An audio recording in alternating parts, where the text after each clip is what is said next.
क्या हो अगर एक मंदिर में मिला प्रसाद किसी की भूली हुई यादों का दरवाजा खोल दे? क्या हो अगर एक लड़की को अचानक ऐसी आवाजें सुनाई देने लगें जो किसी और को सुनाई ही ना दें? और सोचिए, अगर उसी जंगल में जहां सालों पहले एक रहस्यमयी मौत हुई थी, उसे अपनी आंखों के सामने उस मृत लड़की की परछाई दिखाई दे जाए तो? लेकिन सबसे बड़ा झटका तब लगता है जब उस परछाई के साथ उसे आर्य भी दिखाई देता है। आखिर अनु को क्या याद आने लगा है? क्या राजनंदिनी की मौत सिर्फ एक हादसा थी या उसके पीछे छिपा है ऐसा राज जो पूरे परिवार की नींव हिला देगा? और क्यों सिद्ध माता बार बार इशारा कर रही हैं कि सच अब खुद अन्नू के सामने आने वाला है? आज की कहानी में हर पल एक नया रहस्य खुलने वाला है, इसलिए वीडियो को आखिर तक जरूर देखिए। सीरियल तुमसे तुम तक की कहानी अब एक ऐसे मोड़ पर पहुंच चुकी है जहां हर एपिसोड के साथ रहस्य और भी गहरा होता जा रहा है। अनु के साथ जो कुछ हो रहा है वह अब सामान्य नहीं रहा। शुरुआत होती है गांव देवी मंदिर से, जहां पूरा परिवार पूजा अर्चना के लिए पहुंचता है। मंदिर का वातावरण पूरी तरह शांत और भक्तिमय होता है। पूजा समाप्त होने के बाद पंडित जी अनु को प्रसाद देकर कहते हैं कि वह इसे सभी भक्तों में बांट दे। अनु मुस्कुराते हुए प्रसाद बांटना शुरू करती है, लेकिन तभी अचानक उसके कानों में किसी महिला की दर्द भरी चीख गूंजती है। हैरानी की बात यह होती है कि वहां मौजूद किसी और को वह आवाज सुनाई नहीं देती। अनु पहले तो सोचती है कि शायद यह उसका भ्रम है, लेकिन आवाज लगातार तेज होती जाती है, जैसे कोई उसे अपने पास बुला रहा हो। वह बिना किसी को बताए उस आवाज का पीछा करने लगती है। मंदिर से निकलकर वह सीधे जंगल की ओर बढ़ जाती है। हर कदम के साथ उसका दिल तेजी से धड़कने लगता है। अचानक वह उसी जगह पहुंच जाती है जहां कभी राजनंदिनी के साथ भयानक हादसा हुआ था। जैसे ही अनु उस स्थान पर खड़ी होती है, उसके सामने अजीब घटनाएं होने लगती हैं। हवा का रुख बदल जाता है, पेड़ों की शाखाएं तेजी से हिलने लगती हैं और वातावरण पूरी तरह डरावना हो जाता है। तभी उसकी आंखों के सामने एक लड़की की धुंधली परछाई दिखाई देती है। धीरे धीरे वह चेहरा साफ खा होता है और अनु समझ जाती है कि यह कोई और नहीं बल्कि राजनंदिनी है। लेकिन इससे पहले कि वह कुछ समझ पाती, उसके सामने एक और चेहरा आता है। यह चेहरा आर्य का होता है। आर्य को राजनंदिनी के साथ देखकर अनु पूरी तरह हैरान रह जाती है। उसके दिमाग में कई अधूरी तस्वीरें चमकने लगती हैं, जैसे कोई भूला हुआ अतीत वापस लौट रहा हो। इन सब के बीच अनु खुद को संभाल नहीं पाती और वहीं बेहोश होकर गिर जाती है। उधर जब अनु काफी देर तक वापस नहीं लौटती तो आर्य उसे ढूंढने निकलता है। काफी तलाश के बाद वह जंगल में पहुंचता है और अनु को बेहोश हालत में देखकर घबरा जाता है। वह तुरंत उसे उठाकर घर ले आता है। होश आने के बाद अनु बेहद परेशान दिखाई देती है। उसे बार बार वही दृश्य याद आने लगते हैं। वह समझ नहीं पाती कि आखिर उसके साथ क्या हो रहा है। वह आर्य से सवाल करती है कि आखिर वह लड़की कौन थी और वह उसके साथ क्यों दिखाई दे रहे थे। आर्य अनु के सवाल सुनकर कुछ पल के लिए चुप हो जाता है। उसके चेहरे की घबराहट साफ बता रही होती है कि वह कोई बड़ा सच छिपा रहा है। अनु को आर्य का व्यवहार और भी ज्यादा शक में डाल देता है। वह अपनी माँ के पास जाकर सारी बात बताती है और पूछती है कि आखिर यह राजनंदिनी कौन है। लेकिन माँ भी सच्चाई बताने से बचती हैं। उनकी खामोशी अनु के मन में और भी ज्यादा सवाल पैदा कर देती है। अब अनु यह तय कर लेती है कि चाहे कुछ भी हो जाए, वह इस रहस्य की जड़ तक पहुंचकर रहेगी। इसी बीच अनु की मुलाकात सिद्ध माता से होती है। सिद्ध माता अनु को ध्यान से देखती हैं और फिर बहुत रहस्यमयी अंदाज में कहती हैं कि जो कुछ उसके साथ हो रहा है वह कोई संयोग नहीं है। यह संकेत हैं जो उसे अतीत का सच दिखाने की कोशिश कर रहे हैं। सिद्ध माता अनु से कहती हैं कि अगर वह इन संकेतों को समझ लेगी तो उसे उस लड़की की पूरी कहानी पता चल जाएगी। वह यह भी इशारा करती हैं कि राजनंदिनी की मौत उतनी साधारण नहीं थी जितनी सबको दिखाई गई। सिद्ध माता की बातें सुनने के बाद अन्नू के मन में सच जानने की जिद और भी मजबूत हो जाती है। अब वह पुराने रिकॉर्ड, गांव के लोगों और उस जंगल से जुड़े हर व्यक्ति के बारे में जानकारी इकट्ठा करने का फैसला करती है। धीरे धीरे उसे ऐसे सुराग मिलने लगते हैं जो सीधे राजनंदिनी की रहस्यमयी मौत की ओर इशारा करते हैं। सबसे बड़ा झटका तब लगता है जब उसे पता चलता है कि राजनंदिनी कोई साधारण लड़की नहीं बल्कि आर्य की पहली पत्नी थी। ये सच जानकर अनु के पैरों तले जमीन खिसक जाती है। अब सबसे बड़ा सवाल यही है कि आखिर राजनंदिनी की मौत कैसे हुई? क्या वह सचमुच एक हादसा था या किसी ने साजिश के तहत उसकी जान ली? आर्य उस दिन जंगल में क्यों मौजूद था? क्या वह निर्दोष है या इस पूरे रहस्य का सबसे बड़ा किरदार? और क्या अनु इस बार उन सभी राजों से पर्दा उठा पाएगी जिन्हें इतने सालों से छिपाकर रखा गया है?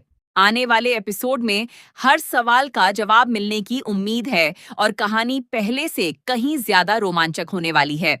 अगर आप भी जानना चाहते हैं कि आगे क्या होने वाला है, तो अपनी राय कमेंट में जरूर बताइए और ऐसे ही लेटेस्ट अपडेट्स के लिए हमारे चैनल को सब्सक्राइब करना बिल्कुल मत भूलिए। क्या हो अगर एक मंदिर में मिला प्रसाद किसी की भूली हुई यादों का दरवाजा खोल दे? क्या हो अगर एक लड़की को अचानक ऐसी आवाजें सुनाई देने लगें जो किसी और को सुनाई ही न दें? और सोचिए, अगर उसी जंगल में जहां सालों पहले एक रहस्यमयी मौत हुई थी, उसे अपनी आंखों के सामने उस मृत लड़की की परछाई दिखाई दे जाए तो? लेकिन सबसे बड़ा झटका तब लगता है जब उस परछाई के साथ उसे आर्य भी दिखाई देता है। आखिर अनु को क्या याद आने लगा है? क्या राजनंदिनी की मौत सिर्फ एक हादसा थी या उसके पीछे छिपा है ऐसा राज जो पूरे परिवार की नींव हिला देगा? और क्यों सिद्ध माता बार बार इशारा कर रही हैं कि सच अब खुद अन्नू के सामने आने वाला है? आज की कहानी में हर पल एक नया रहस्य खुलने वाला है, इसलिए वीडियो को आखिर तक जरूर देखिए।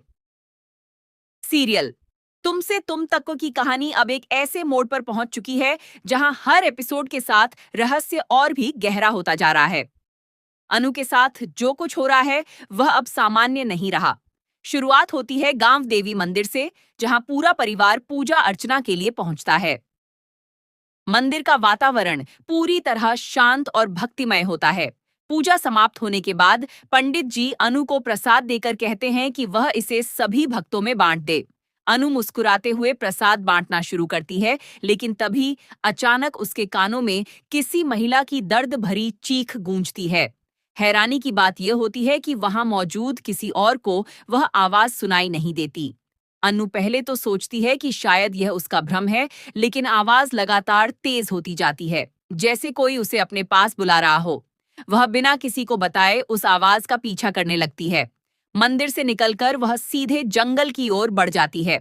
हर कदम के साथ उसका दिल तेजी से धड़कने लगता है। अचानक वह उसी जगह पहुंच जाती है जहां कभी राजनंदिनी के साथ भयानक हादसा हुआ था। जैसे ही अनु उस स्थान पर खड़ी होती है, उसके सामने अजीब घटनाएं होने लगती हैं। हवा का रुख बदल जाता है, पेड़ों की शाखाएं तेजी से हिलने लगती हैं और वातावरण पूरी तरह डरावना हो जाता है। तभी उसकी आंखों के सामने एक लड़की की धुंधली परछाई दिखाई देती है। धीरे धीरे वह चेहरा साफ खा होता है और अनु समझ जाती है कि यह कोई और नहीं बल्कि राजनंदिनी है। लेकिन इससे पहले कि वह कुछ समझ पाती, उसके सामने एक और चेहरा आता है। यह चेहरा आर्य का होता है। आर्य को राजनंदिनी के साथ देखकर अनु पूरी तरह हैरान रह जाती है। उसके दिमाग में कई अधूरी तस्वीरें चमकने लगती हैं, जैसे कोई भूला हुआ अतीत वापस लौट रहा हो। इन सब के बीच अनु खुद को संभाल नहीं पाती और वहीं बेहोश होकर गिर जाती है। उधर जब अनु काफी देर तक वापस नहीं लौटती तो आर्य उसे ढूंढने निकलता है। काफी तलाश के बाद वह जंगल में पहुंचता है और अनु को बेहोश हालत में देखकर घबरा जाता है। वह तुरंत उसे उठाकर घर ले आता है। होश आने के बाद अनु बेहद परेशान दिखाई देती है। उसे बार बार वही दृश्य याद आने लगते हैं। वह समझ नहीं पाती कि आखिर उसके साथ क्या हो रहा है। वह आर्य से सवाल करती है कि आखिर वह लड़की कौन थी और वह उसके साथ क्यों दिखाई दे रहे थे। आर्य अनु के सवाल सुनकर कुछ पल के लिए चुप हो जाता है। उसके चेहरे की घबराहट साफ बता रही होती है कि वह कोई बड़ा सच छिपा रहा है। अनु को आर्य का व्यवहार और भी ज्यादा शक में डाल देता है। वह अपनी माँ के पास जाकर सारी बात बताती है और पूछती है कि आखिर यह राजनंदिनी कौन है, लेकिन माँ भी सच्चाई बताने से बचती हैं। उनकी खामोशी अनु के मन में और भी ज्यादा सवाल पैदा कर देती है। अब अनु यह तय कर लेती है कि चाहे कुछ भी हो जाए, वह इस रहस्य की जड़ तक पहुंचकर रहेगी। इसी बीच अनु की मुलाकात सिद्ध माता से होती है। सिद्ध माता अनु को ध्यान से देखती हैं और फिर बहुत रहस्यमयी अंदाज में कहती हैं कि जो कुछ उसके साथ हो रहा है वह कोई संयोग नहीं है। यह संकेत हैं जो उसे अतीत का सच दिखाने की कोशिश कर रहे हैं। सिद्ध माता अनु से कहती हैं कि अगर वह इन संकेतों को समझ लेगी तो उसे उस लड़की की पूरी कहानी पता चल जाएगी। वह यह भी इशारा करती हैं कि राजनंदिनी की मौत उतनी साधारण नहीं थी जितनी सबको दिखाई गई। सिद्ध माता की बातें सुनने के बाद अन्नू के मन में सच जानने की जिद और भी मजबूत हो जाती है। अब वह पुराने रिकॉर्ड, गांव के लोगों और उस जंगल से जुड़े हर व्यक्ति के बारे में जानकारी इकट्ठा करने का फैसला करती है।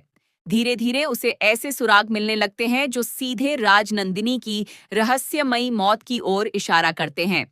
सबसे बड़ा झटका तब लगता है जब उसे पता चलता है कि राजनंदिनी कोई साधारण लड़की नहीं बल्कि आर्य की पहली पत्नी थी। ये सच जानकर अनु के पैरों तले जमीन खिसक जाती है। अब सबसे बड़ा सवाल यही है कि आखिर राजनंदिनी की मौत कैसे हुई? क्या वह सचमुच एक हादसा था या किसी ने साजिश के तहत उसकी जान ली? आर्य उस दिन जंगल में क्यों मौजूद था? क्या वह निर्दोष है या इस पूरे रहस्य का सबसे बड़ा किरदार? और क्या अनु इस बार उन सभी राजों से पर्दा उठा पाएगी जिन्हें इतने सालों से छिपाकर रखा गया है? आने वाले एपिसोड में हर सवाल का जवाब मिलने की उम्मीद है और कहानी पहले से कहीं ज्यादा रोमांचक होने वाली है। अगर आप भी जानना चाहते हैं कि आगे क्या होने वाला है तो अपनी राय कमेंट में जरूर बताइए और ऐसे ही लेटेस्ट अपडेट्स के लिए हमारे चैनल को सब्सक्राइब करना बिल्कुल मत भूलिए।